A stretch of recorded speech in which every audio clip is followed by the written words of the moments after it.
ഒറ്റ വാക്കിൽ ഞാൻ പറയും, ഈ സിനിമ നിങ്ങൾ കാണരുത്. പക്ക 18+ മൂവിയാണ്. 18 വയസ്സ് തികഞ്ഞവരും ഈ സിനിമ കാണുന്നുണ്ടെങ്കിൽ നിങ്ങളുടെ സ്വന്തം റിസ്കിൽ ഈ സിനിമ കാണുക.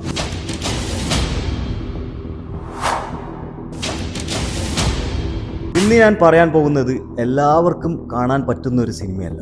വളരെയധികം ഡിസ്റ്റർബിംഗ്, ഷോക്കിംഗ്, ചിലപ്പോൾ മാനസികമായി പോലും തകർക്കുന്ന ഒരു സിനിമയെക്കുറിച്ച്. ഈ സിനിമയുടെ കഥ തുടങ്ങുന്നത് ആമസോൺ കാടിനകത്ത് നിന്നാണ്. നരഭോജി ആദിവാസി ഗോത്രവർഗ്ഗങ്ങളെക്കുറിച്ച് ഒരു ഡോക്യുമെന്ററി തയ്യാറാക്കാൻ വേണ്ടി അമേരിക്കയിൽ നിന്ന് പോയ 5 പേർ ആമസോൺ കാടിനകത്ത് വെച്ച് മിസ്സിംഗ് ആവുന്നു. ഈ വാർത്ത അമേരിക്കയിൽ വലിയൊരു ചർച്ചാ വിഷയമായി മാറുന്നു.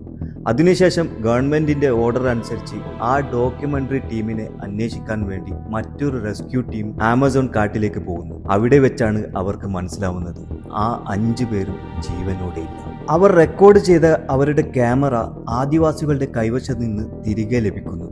ആ ക്യാമറയിലെ ഫൂട്ടേജ് കാണുമ്പോഴാണ് അവർക്ക് സംഭവിച്ചത് എന്താണെന്ന് പതിയെ മനസ്സിലാവുന്നത്.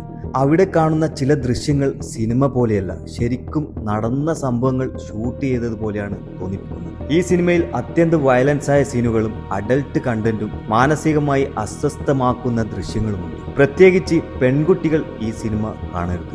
ഇതെന്റെ വ്യക്തിപരമായ ഒരു അഭ്യർത്ഥന കൂടിയാണ്. ഈ സിനിമയെക്കുറിച്ച് നിങ്ങൾ ആദ്യമായി അറിയുന്നത് എൻ്റെ റിവ്യൂ വഴിയാണെങ്കിൽ ഒരു കാര്യം ഞാൻ ക്ലിയർ ആയി പറയുന്നു: ഈ സിനിമ കണ്ട ശേഷം നിങ്ങൾ ഏത് അവസ്ഥയിലായാലും അതിന് ഉത്തരവാദി ഞാനല്ല. ഇതിൽ കാണുന്നത് ഇന്നത്തെ സിനിമകളെ പോലെ VFX അല്ല, ഓവർ ആക്ടിംഗ് അല്ല, എല്ലാം റിയലായിട്ട് ഷൂട്ട് ചെയ്തതുപോലെ ഫീൽ തരുന്ന സീനുകളാണ്. അതുകൊണ്ട് തന്നെ ഈ സിനിമയെ കൾട്ട് ക്ലാസിക് എന്നും മോസ്റ്റ് കൺട്രോവേഴ്ഷ്യൽ മൂവി എവർ മെയ്ഡ് എന്നും പലരും വിളിക്കും. കാനിബൽ ഹോളോകാസ്റ്റ് 1980 റിലീസ് ചെയ്ത ഒരു ഇറ്റാലിയൻ മൂവി. നിങ്ങൾ ഈ സിനിമ കാണാൻ തീരുമാനിക്കുന്നുണ്ടെങ്കിൽ ഒറ്റയ്ക്ക് കാണുക, ഹെഡ്ഫോൺ ഉപയോഗിക്കുക. ഒരിക്കലും ഫാമിലിയുടെ കൂടെയോ പിള്ളേരെ കൂടെയോ ഇരുന്ന് ഈ സിനിമ കാണരുത്. ഇതൊരു എൻ്റർടൈൻമെൻറ്റ് മൂവിയല്ല, ഇതൊരു അനുഭവമാണ്. ചിലർക്ക് സഹിക്കാനാവാത്ത അനുഭവം. നിങ്ങൾക്ക് മാനസികമായി ശക്തിയുണ്ടെങ്കിൽ മാത്രം ഈ സിനിമ ഒന്ന് ട്രൈ ചെയ്യുക.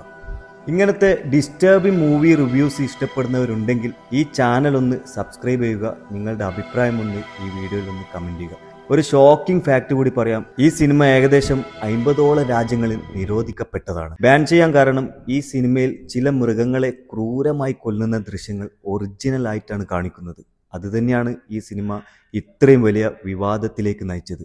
1980 പുറത്തിറങ്ങിയ കുറച്ച് ഓൾഡ് മൂവിയാണ്. ഇത്രയൊക്കെ കേട്ടിട്ടും ഈ സിനിമ നിങ്ങൾക്ക് കാണണമെന്നുണ്ടെങ്കിൽ എൻ്റെ ചാനലിൽ ഞാൻ ഇട്ടിട്ടുണ്ട്. നിങ്ങൾ കണ്ടിട്ട് നിങ്ങളുടെ അഭിപ്രായം എന്താണോ ഈ വീഡിയോയിൽ ഒന്ന് ഷെയർ ചെയ്യുക.